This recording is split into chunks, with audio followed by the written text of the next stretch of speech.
호감형 국회의원 후보 월드컵 애프터 서비스. 월드컵에서 우승한 박주민 의원과 준우승의 백혜련 의원에 대해서 알아보겠습니다. 둘 다 초선입니다. 먼저 우승자 서울시 은평갑 지역구의 박주민 의원입니다. 그의 호감 포인트는 3가지입니다. 정치인은 누구나 커다란 사건에서 중추적인 역할을 맡고 싶어합니다. 박주민 의원은 세월호 사건이 터졌을 때 그 역할을 했습니다. 당시는 정치인이 되기도 전이었지만 시민운동가, 변호사로서 활동하며 대중들에게 세월호 변호사로 알려졌고 많은 지지를 얻을 수 있었습니다. 결국 약자와 피해자의 편에서 대변했던 그의 신념이 그를 정치계에 입문하도록 이끌었죠. 차세대 정치인으로서 정치 활동의 시작점이 아주 좋다고 볼 수 있습니다. 그리고 두 번째, 정치인하면 많이 떠올리는 부정적인 이미지, 아마도 꼰대, 무능, 불성실이 아닐까요? 반면 박주민 의원은 성실함이라는 좋은 이미지를 가진 의원들 중 하나입니다. 정치인에게 성실함이란 소속 정당, 정책적 방향, 이념이 다를지라도 공통으로 가져야 할 가장 중요한 덕목이겠죠. 박주민 의원은 2020년 3월 15일 현재까지 국회 본회의 출석률 99.35%, 상임위 출석률은 법제위를 제외한 2개의 특별위에서 모두 100%를 기록했습니다. 전체 의원 중 출석 순위는 공동 14위입니다. 이 정도면 개근상을 주기에 충분하겠죠? 그리고 세 번째, 요즘 대부분의 정치인들이 유튜브 채널을 만들고 구독자를 늘리려 혈안이 되어 있습니다. 정치인의 생명은 인지도이기 때문이죠. 박주민 의원도 마찬가지입니다. 2030에게 최고의 인기 프로그램이던 무한도전에 출연했었고 이때 대표 별명인 거지갑이 알려지기도 했는데요. 권위를 내려놓은 친근한 이미지의 국회의원으로서 해당 프로그램에 출연한 의원들 중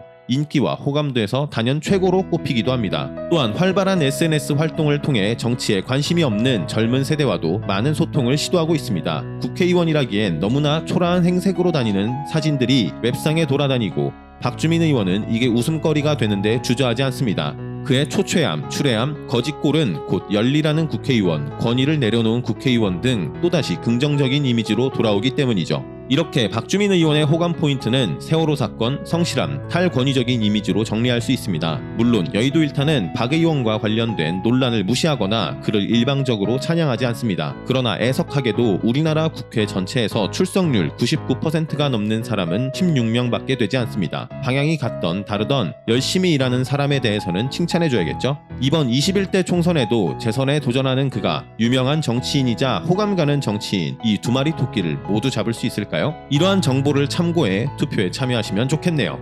그리고 준우승자 경기 수원시 을 지역구의 백혜련 의원입니다. 누군지도 잘 모르는데 왜 호감일까요? 이유는 간단합니다. 대중적 인지도가 낮음에도 자신이 맡은 바를 묵묵히 하는 사람이기 때문이죠. 대한민국 국회의원 중 본회의 출석률 100%의 여성 의원은 단 2명입니다. 경기 부천시 소사구의 김상희 의원 그리고 백혜련 의원인데요. 그중 김상희 의원은 3선으로 이미 전업 정치인 같은 이미지가 있지만 백혜련 의원은 검사 출신의 초선 의원이라는 데 주목할 필요가 있습니다. 자기 지역구 의원은 몰라도 국회에 단 한 번 결석 없이 꾸준히 일해온 정치인은 알아야 할 필요가 있다고 생각합니다. 사법 전문가인 만큼 법사위에서도 각종 법안 발의를 꾸준하게 또 다양하게 많이 했습니다. 대표 발의 법안은 총 154건입니다. 물론 그 법안들이 모두 통과된 것은 아닙니다. 하지만 부산 중구 영도구의 어느 의원은 4년간 법안 발의 단 2건, 그리고 출석률은 71%인 경우도 있죠. 이런 분들보다는 초선 백혜련 의원의 호감도가 훨씬 높다고 보는 게 틀린 말은 아니겠죠. 위에서 언급한 대로 국회의원 호감 순위 1, 2등 의원들 뿐만 아니라 64강에 지목된 모든 의원들 중에서 소속 정당이나 이념과는 별개로 성실함이 호감의 가장 큰 척도가 되었다고 볼 수 있습니다. 어떤 일이든 열심히 하는 사람이라면 나와 다른 생각을 갖고 있더라도 신뢰는 가기 마련입니다. 서울 은평갑과 경기 수원을의 유권자들은 지난 투표에서 매우 성실한 두 사람을 뽑았다는 것은 틀림없는 사실입니다. 이번 총선에서도 위와 같은 정보를 참고해 유권자들이 만족할 수 있는 사람을 대표로 뽑기를 바랍니다.